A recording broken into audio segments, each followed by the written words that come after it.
मुख्यमंत्री हेमंत सोरेन और उनसे जुड़े लोगों के सेल कंपनी और खनन मामले में आज झारखंड हाईकोर्ट में सुनवाई हुई। बताया जा रहा है कि इस मामले में राज्य सरकार को बड़ा झटका लगा है। क्या झटका लगा है हम जानेंगे। हमारे साथ अधिवक्ता राजीव कुमार हैं। सर, ये सेल कंपनी मामले में सुनवाई थी, क्या हुआ? आज माननीय न्यायालय ने जो मेंटेनेबिलिटी पार्ट था कि ये याचिका मेंटेनेबल है कि नहीं, मेंटेनेबिलिटी का मतलब होता है कि क्या इसमें मेरिट पे यानी इसकी वैधता पे सुनवाई हो सकती है कि नहीं, ये वैध है कि नहीं जो याचिका है, इस पर माननीय न्यायालय ने मुहर लगा दी कि ये वैध है। और जो व्यक्ति ने शिवशंकर शर्मा ने याचिका दायर की थी उनके बारे में भी कहा कि नहीं, उनका याचिका दायर करना सही है, वो सही व्यक्ति हैं, उनका ये किया है।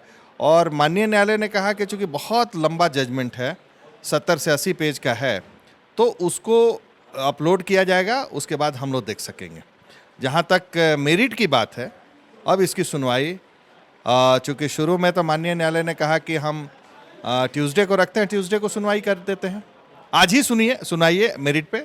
जब माननीय उच्चतम न्यायालय का आदेश था तो एडवोकेट जनरल ने कहा कि नहीं, आज हम सुनवाई नहीं कर मैंने आर्गूमेंट के लिए अभी तैयार नहीं है, हम देखना चाहते हैं ऑर्डर को।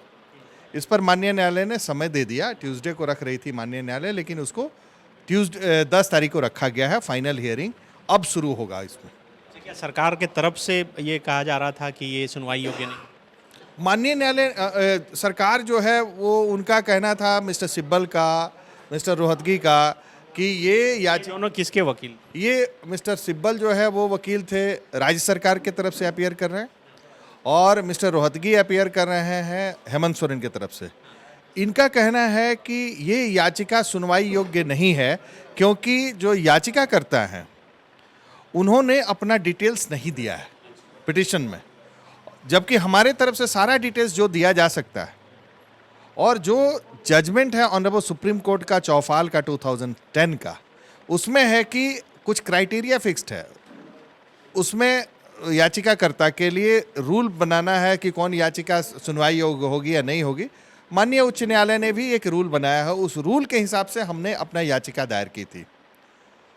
ये भी एक बहस हम लोगों ने किया था कि PIL है, उसमें टेक्निकलिटी पे नहीं जाना चाहिए, टेक्निकल ग्राउंड नहीं लेना चाहिए। यहाँ हम लोग एंड ऑफ जस्टिस के लिए जाना चाहिए, यानी घोटाला हुआ उसको पकड़ना चाहिए, ऐसा हमारा प्रेयर था। इस पर माननीय न्यायालय ने अप्रिशिएट किया हमारे प्रेयर को, और माननीय न्यायालय ने हमारा जो मेरिट है केस का उसको सुनने के लिए दिनांक 10 को डेट फिक्स कर दिया। शुरू से आते हैं, ये सेल कंपनी का मामला क्या है, क्या कहकर याचिका? होता क्या है कि शेल कंपनियां, आपको हम बता दें होती क्या है।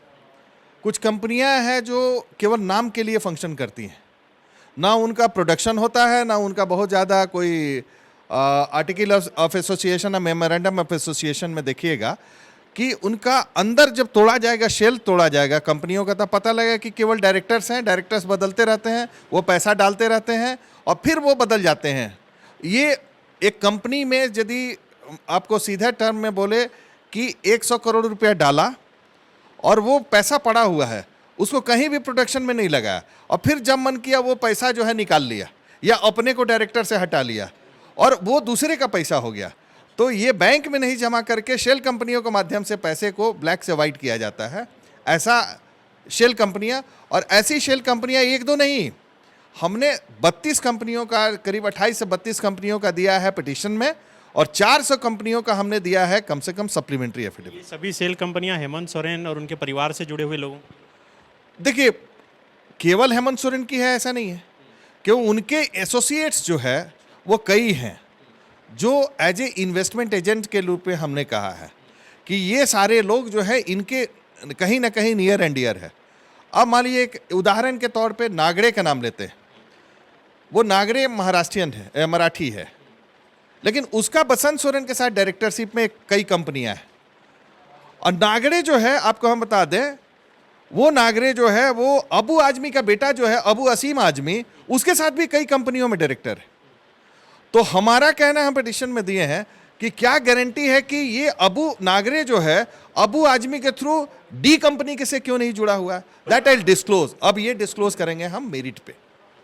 10 से इस पर अब 10 के बाद से हम बहुत चीज़ इसमें हम देंगे। इसमें जो मुख्यमंत्री और राज्य सरकार की तरफ से जो वकील हैं वो बहुत बड़े अधिवक्ता हैं, माना जाता है कि बहुत एक एक सुनवाई का पैसा लेते हैं, तो ये पैसा कौन हेमंत सोरेन दे रहे हैं या राज्य सरकार का खर्च?